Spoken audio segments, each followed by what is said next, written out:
Hayırlı ertem, efirde Tataristan yangalıkları studiyada Aniya Gıybadulina. Bizning bugungi çıkarılışta.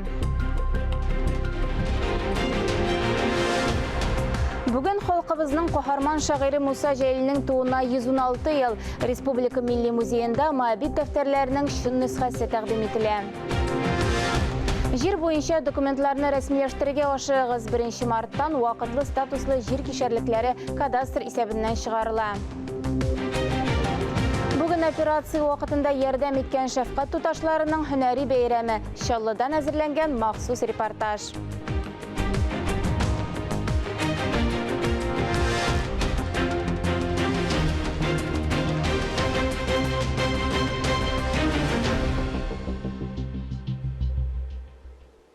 Түбән Кама шәһәре чираттагы юбилейына танымаслык булып үзгәрә. 2026 елда Кама ярында шәһәр төзелгәнгә 60 ел тула. Татарстан президенты Рөстәм Миңнехановка Түбән Каманың үсеш концепциясе тәкъдим ителде. Киләчәктәге Түбән Кама нинди ул? Җавабын хәбәрчеләребез белә. Татарстан Республикасы президенты Рөстәм Миңнеханов Түбән Кама муниципаль районы башлыгы Рамил Муллин һәм башка рәсми затлар сатуында берничә объектны карады. Күп функцияле үзәкнең бу бүлеге шәһәрнең яңа торак микрорайоннары янында урнашкан. Рөстәм Миңнеханов филиалга тәүге килүчеләрнең берсе булды. Кабул итүгә шулай ук алдан ук хезмәт күрсәтүләрне сорап язылучылар да килде.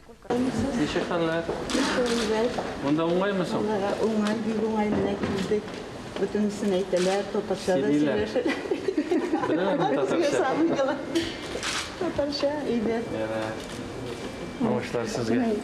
Йомгаклау сессиясендә районның социаль-икътисади үсеш нәтиҗәләренә хисап ясалды. Быел һәм киләчәктә үтәлергә тиешле бурычлар куелды. Алар арасында 5 еллык үсеш программасы да бар. Надо разработать и утвердить программу пятилетнего развития Нижнекамского района, где должны быть задействованы как бизнес, структуры, потому что Нижнекамск является ресурсом трудовым для крупных наших компаний. Түбән Кама районы башкарма комитеты җитәкчесе Рамил Муллин шәһәрдә яңа мәдәни үзәк төзү планнары һәм Түбән Кама 60 программасын тормышка ашыру турында сөйләде.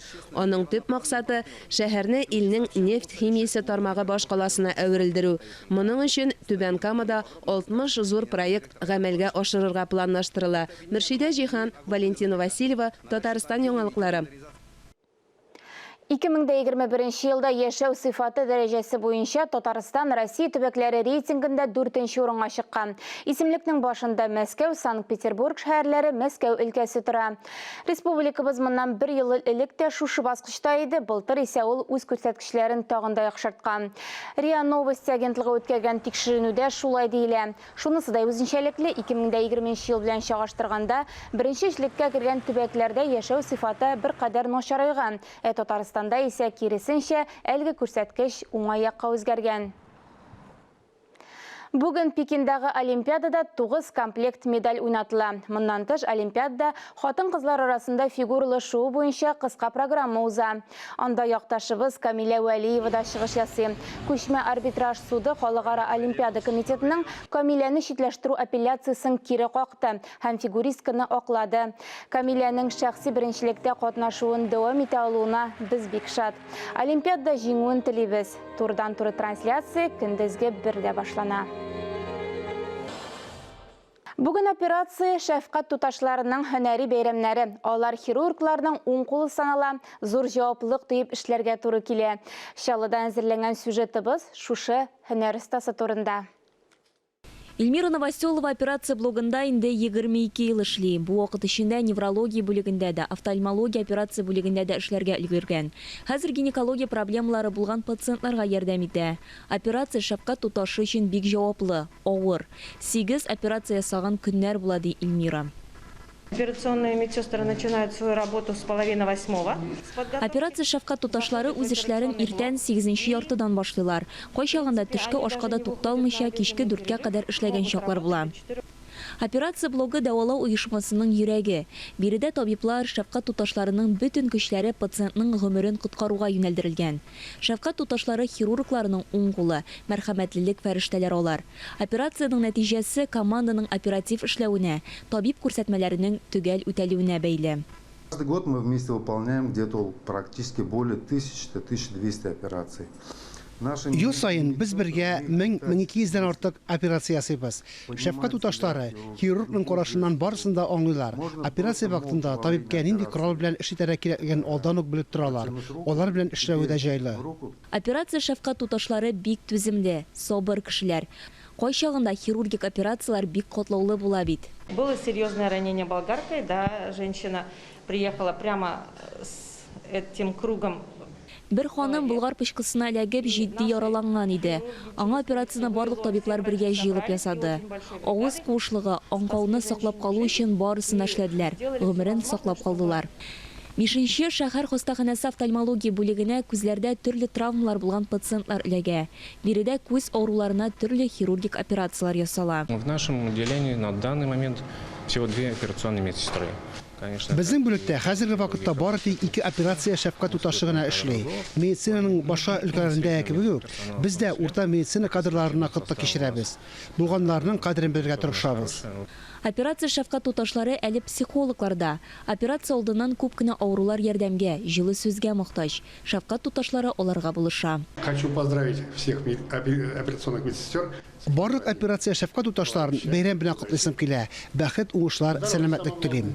Бу эштә очраклы кешеләр эшли алмый. Кешеләрне яратучы, аларның саулыгы өчен җан аткан осталар гына эшли алырлык һөнәр ул. Айзилә Батырханова, Татарстан яңалыклары, Чаллы шәһәре. Турдан туры эфирда яңалыклар чыгарылышын дәвам иттерәбез. Белгечләр җир буенча документларны рәсмиләштерүне ашыктырырга киңәш итә. 1 марттан вакытлы статуслы җир кишәрлекләре кадастр исәбеннән чыгарыла. Әлеге кишәрлекләр хуҗаларына кадастр инженерларын яңадан чакырырга һәм шикләрне билгеләү процедурасын үткәргән. Кабат милек хокукын рәсмиләштерергә туры килә. Җир кишәрлегенең статусын күчемсез милекнең бердәм дәүләт реестрыннан ачыкларга була.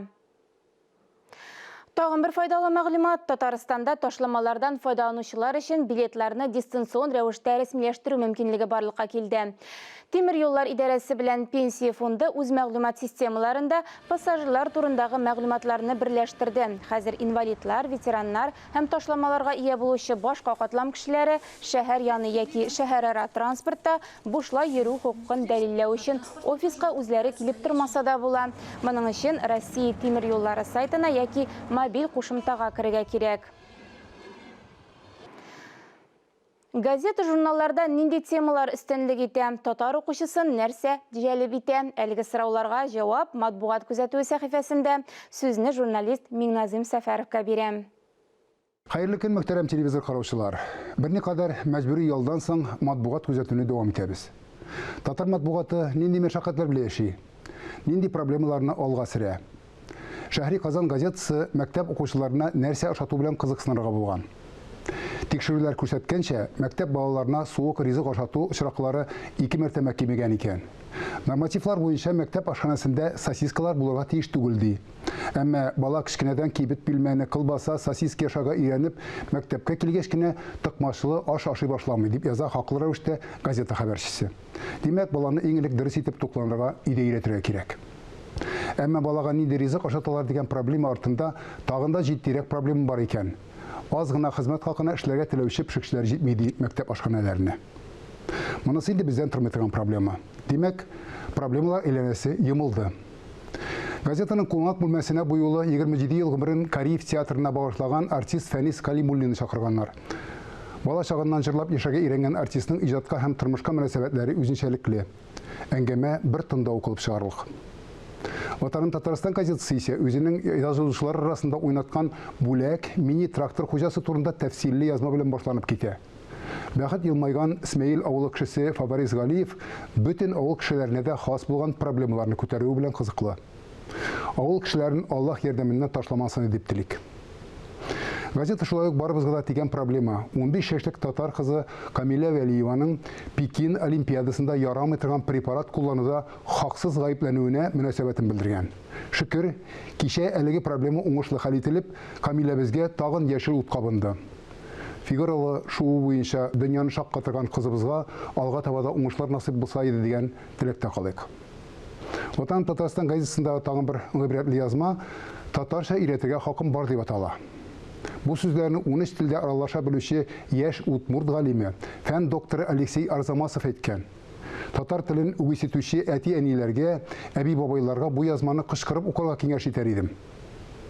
Матбугат укудан һәм телебезне камилләштерүдән туктамасак иде дигән теләктә бүгенгә сезнең белән сау булашам. Исәнлектә күрешик. Бүген халкыбызның каһарман шагыйре Муса Җәлилнең туына 116 ел. Шушы минутларда Казанда аның һәйкәленә чәчәкләр салына. Традиция буенча Республика Милли музеенда киң җәмәгатьчелеккә, шигърият сөючеләргә фондта сакланучы Моабит дәфтәрләренең шун нөсхәсен тәкъдим итәләр. Ул музейның шагыйрь турындагы иң кадерле экспонатларының берсе. Муса Җәлилнең Казандагы музей фатирында 2021 елгы Җәлил премиясе лауреатлары скрипкачы Диня Закирова, актер Илнур Закиров, композитор Ильяс Камалов, шагыйрь Булат Ибрахимов, рәссам Роман Абдуллин, яшь галим Иван Захаров белән очрашу уздырыла.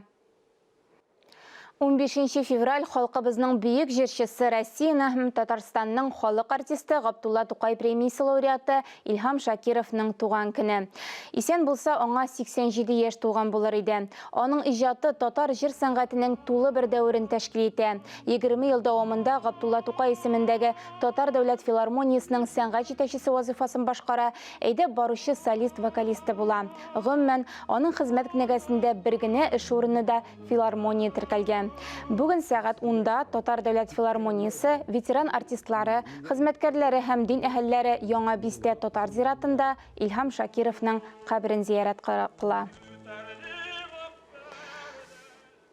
Яшел Үзәндә рыцарьлар өчен урак өстә. Биредә Урта гасырдагы кылыч сугышы буенча Татарстанның ачык кубогы ярышлары узды. Әлеге спорт турниры чит төбәкләр вәкилләрен дә җәлеп иткән. Мавыктыргыч турнирының ничек үтүе турында киләсе сюжетта.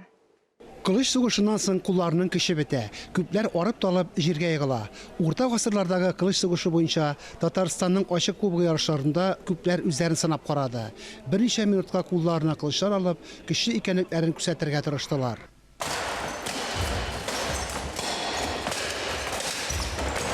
Ярышларда катнашу өчен Яшел Үзәнгә республика шәһәрләреннән һәм күрше төбәкләрдән 30 спортчы килгән иде. Тәҗрибәле сугышчылар кылыч һәм калканнар белән көчләрен сынаган арада яшь уенчылар күркенечсез коралларда сәнгать осталыкларын күрсәтте. Ә менә монысы полякларның кылыч белән милли сугыш төре. Рыцарьлар икешәр кешедән торган командаларга бүлешеп, иң көчле сугышчыларны ачыклый.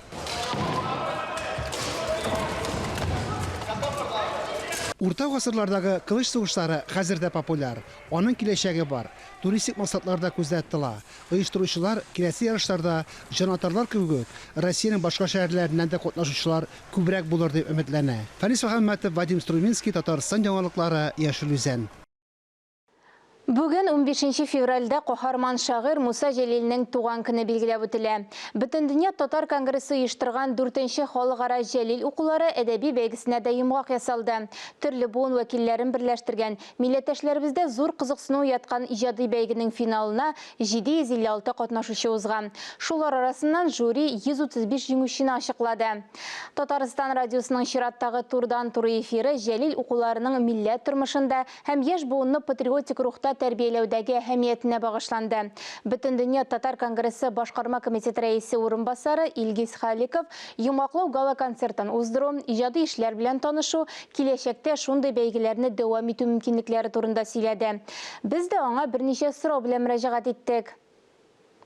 Илгиз Илдарович, хәерле иртә. Сөйләшүне халыкара Җәлил укулары традицияләреннән башлыйк әле. Сіз дұрыс айттыңыз, традиция сөзін қолдандыңыз. Біздің халықара Җәлил укулар әдәби бәйгесе инде ағымдағы елда 4-нче тапкыр уздырыла. Һәм инде ул башта башка мәлләрдә башланып киткәндә дип әйтик. Ул безнең күп кенә Жәлил иҗатын сөючеләрнең игътибарын җәлеп итте. Соннарга килгәндә ул 2-4 мең булса, менә агымдагы елда без инде катнашучылар санын күзәтәбез 40 меңнән артып китте. Һәм ул традициягә әверелүенең тагында бер яхшы ягы, хәл иткеч ягы дип әйтик, ул дәүләт программа кысаларында уза. Сез беләсез, Татарстан Республикасының татар халкының милли үзенчәлеген саклау дәүләт программасы бар һәм шуның кысаларында әлеге бәйге ел сайын уза. Быелгысының үзенчәлекләре нәрсәләрдән гыйбарәт? Үзенчәлекләре әлбәттә аның номинациялар санына кайтып кала. Узган елда безнең номинация саны 7 булса, агымдагы елда безнең номинациялар саны 11-гә кадәр җитте. Һәм әйтергә кирәк, бу оештыру комитетының теләге генә түгел иде. Бу иң беренче чиратта катнашучыларның үзләренең тәкъдимнәре булды. Оештыру комитетына килде күп кенә мөрәҗәгатьләр.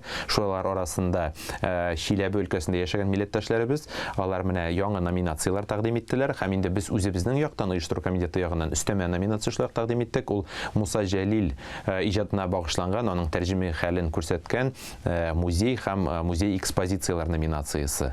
Инде уздыру форматына килгәндә, әлбәттә без инде пандемия чорларында чараларның ничек узуының үзенчәлегенә игътибар итеп, аның мөмкинлекләрен һәм яисә инде тискәрелекләрен исәпкә алып, аны видео форматта уздырдык. Ягъни безгә видео язмалар җибәрделәр һәм аны зона этапларында безнең зона жюрилар карады һәм ахыр чиктә финалда безнең абруйлы жюри әгъзалары җиңүчеләрне сайлап алды. Йомгаклау кичәсе кайчан, кайда уза? Безнең 17 февральдә Казан шәһәрендә Чулпан мәдәният үзәгендә кичке 6-да гала-концерт уза, традицион гала-концерт. Һәм инде безнең барлык җиңүчеләребез менә чакырыла әлеге гала-концертка һәм инде кайбер чыгышларны сәхнәдән ишетергә була. Кызыксынучыларга Жәлил укулары материаллары белән кайда танышырга була? Дөресен әйткәндә, бәйге иң беренче чиратта аның төп максаты ул безнең Жәлил иҗатын популярлаштыру, аны җиткерү, киң катлам вәкилләргә, дөньяга танылдыру, дөньяда яшәүче төрле халыкларга. Менә эзләнүләр мәсьәләсенә килгәндә, әлбәттә безнең аерым номинациялар юк, фәнни тикшеренү эзләү буенча, чөнки ул безнең уку, сәнгатьле уку төп максат итеп куела. Әмма шулай да әйтергә кирәк, менә әзерлек чорларында кешеләр белән аралашканда, галимнәр белән аралашканда, гала-концертның сценарийларын, режиссурасы белән шөгыльләнгәндә, без менә яңа ачышларга тап булабыз, ниндидер тикшеренүләр үткәрәбез, архив документлары белән эшлибез һәм менә шул вакытта без үзебезгә кызыклы мәгълүмат табабыз һәм инде киләчәктә аны кулланырга тырышабыз. Быел Конгресс тагын кайсы иҗат әһелләренең иҗатын пропагандалауга игътибарны юнәлтте?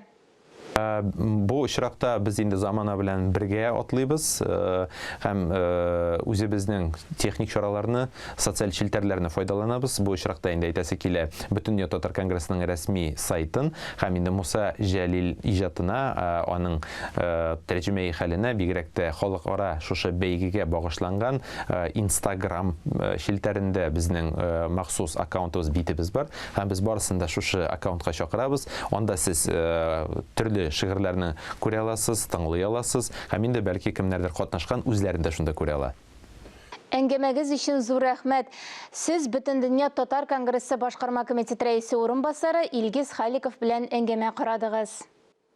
Әлеге сәгатькә шундый яңалыклар иде. Ковид вирусына каршы прививка ясатуны кичектермәгез, үзегезне һәм якыннарыгызны саклагыз. Сау-сәламәт булыгыз.